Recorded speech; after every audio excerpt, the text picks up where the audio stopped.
Sam Barber, thanks for taking the time. You split the squad, went against each other last weekend. Tell me what you thought. Yeah, I think it's just the black and blue. For us, we've kind of shifted that event a little bit more into a ranking event, like a competition symbolization more than anything else. Just really want the first competition of the year for those guys to be something where, hey, we can kind of refine our process, like, kind of figure it out, what things that we need to do to be at our best, right? Sometimes that first match of the year is a tough match, and getting that out of the way here against each other, I think hopefully was a really good thing. But really like to see where we're at. I think our team, we felt like we've made a lot of growth over the last 12 to 18 months as a program, right? Saw some of that in the results last year. Continuation out of a great summer. So like that part of it, like I really like where this team's at, and I don't want those guys to become complacent, right? And knowing that, I think there's always room to grow and there's always room to improve. But really, where we're at, the level of wrestling was high. The stuff we're talking about in the practice room is showing up in those matches, which is always great to see as a coach. And I just felt like another thing is like conditioning, kind of where we're at. Not too bad for early, late October, early November. Now we have to grow that piece, especially the conditioning piece, and we have to increase our pace specifically. And then we got to become, we talked about this too, like just a little bit sharper on tactics and strategy. Technically, I feel pretty good, but we have to be, kind of aware, have a lot more awareness about little things in the match that we can do that can have a bigger impact for us. So overall, a good event. And now this week, the first real competition, you actually a couple of them. You're going to go to the Citadel and at Golden. Just tell me what you're going to do splitting up the squad there.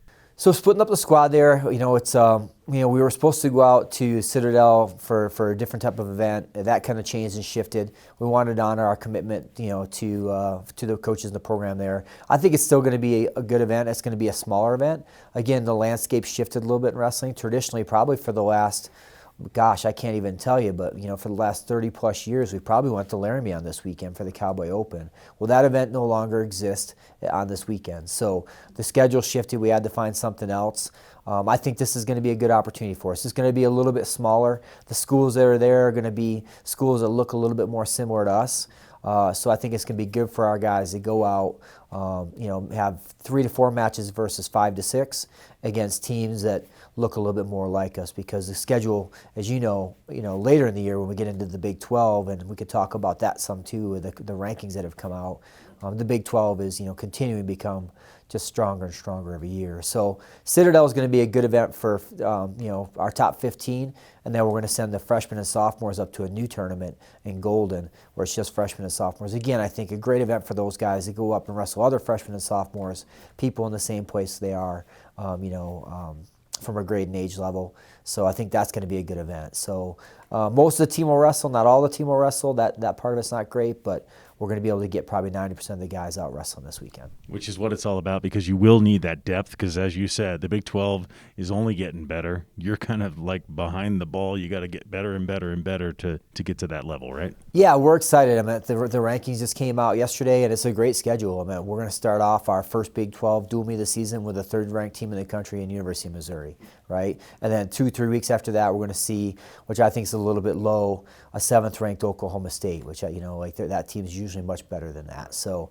throughout the year, I just with that, another pitch to buy your season tickets for Air Force Wrestling, because all those teams we're talking about, Oklahoma State's going to be here, Wyoming's top 20, they're going to be here, Northern Colorado's been mentioned in there, they're going to be here. So some really good teams that have been ranked. North Dakota State, is in those rankings as well. They're going to be here. So a really strong Big 12 conference, which we're really excited about. A lot of those teams are going to be in Clune Arena, so get your tickets, come out and see them. And our first one's going to be, I think it's on the 4th, Friday the 4th, or maybe it's the 3rd of December, and it's going to be a 2-mat event where we're going to have 2 teams wrestling against Western State, so you get to see about 20 of our guys wrestle, maybe a few more, and then there's a hockey game going on at the same time. So to quote, Coach Saratori, the best quote ever is like, hey, if you like violence, come to Clune Arena on December 3rd, right? You can watch hockey and wrestling. So get your season tickets, come support the team. Our goal was 100. In past years, we'd like to exceed that if we can, so really need your support with that. All season tickets that are bought, even if you're not from here, we'll make sure they get used and go to underprivileged groups in the city and make sure that they get to come out and watch some Falcon wrestling. So And it's nice too because you'll be back in Clune this year. Last year you were over in the East Gym or the Center Gym. Just tell me what it means to have people in the stands rooting for your athletes. Well, I think obviously I'm biased, but I'm so passionate about what we do here, right? From a mission first, right? So these guys, they made a commitment. They raised their right hand. Is just recent high school senior graduates from high school, right? They show here at the Air Force Academy, go through a grueling 6-week basic training, and then they go through this transformational 48-month experience to become an Air Force Academy cadet, and then they graduate and they sign up to serve their nation, right? So for me, like, you can't get behind that and come watch these guys. Like, that to me is something like, it's beyond wrestling. So that's what makes it exciting for me, is that we got a group of people that come out, guys that they do all the things we ask them to do here, plus they give 20 hours a week to our program. It's it's very demanding what we ask them to do. They do it with a smile on their face at a high level, and they do an outstanding job. So it's a great product. They're great young men. What they do, so it's like they're the right type of people to support it, and it's impactful for them. It's felt. We wrestle at a little bit higher level when there's more people in the stands. Like, so it's no doubt that thing helps us, and it's tough on teams to come here. If they're not used to wrestling at 7,200 feet, and then if we can create a hostile environment for them, it can be a really fun thing and a great thing for our program. Yeah, it certainly helps out. Coach Barber, thanks for the time, and we're off and wrestling. Appreciate it.